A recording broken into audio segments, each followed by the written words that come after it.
200 min kilometr getmiş maşının motorun sökməzlər, bəzi qardaşlar deyir. Düzdür, 200 min kilometr getmiş maşının motoru əgər sıradan çıxırsa, o maşın apar-tollada, yəni maşın deyil.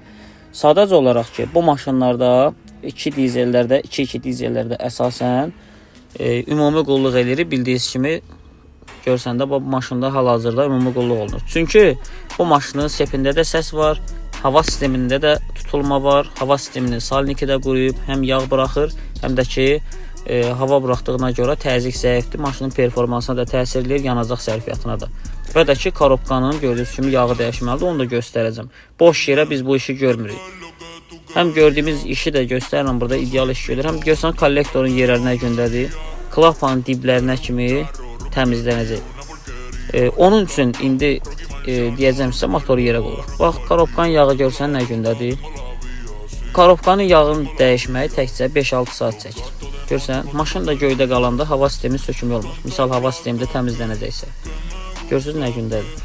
Məcburuq korobkanın yağını dəyişib, 5-6 saatdan sonra maşını aşağı düşürdüb, hava sistemini sökək, sonra da sepini sökək. Bir-bir, həm 2 gün vaxt gedir, həm müştərinin vaxtı gedir, həm bizim vaxt gedir, həm də ki, ideal iş olmur. Çünki əgər bu işlər üçü bir arada görülürsə, motor yerə düşür.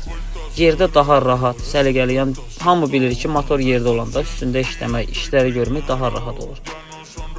Buz aparatı ilə çölün tərtəmiz təmizləyir. Videonun sonunda görəcəksiniz. Motoru görürsünüz nə gündə bütün yağın içindədir.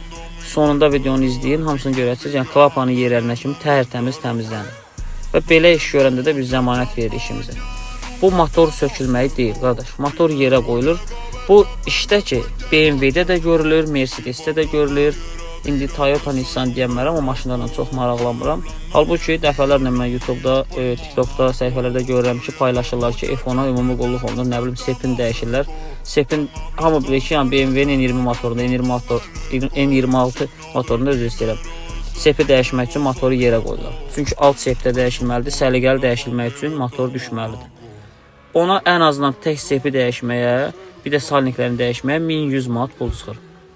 Amma 1200 manata bu maşının sepini də dəyişsən, motorun içində təmizləyirsən, bütün işlərini görsən, korobkanın yağ filtrinə kimi.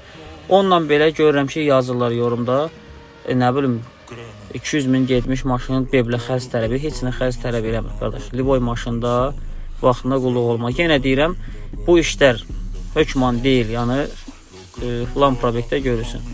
Əgər tək korobkanın yağı dəyişilməlisə, tək onu da dəyişmək olur.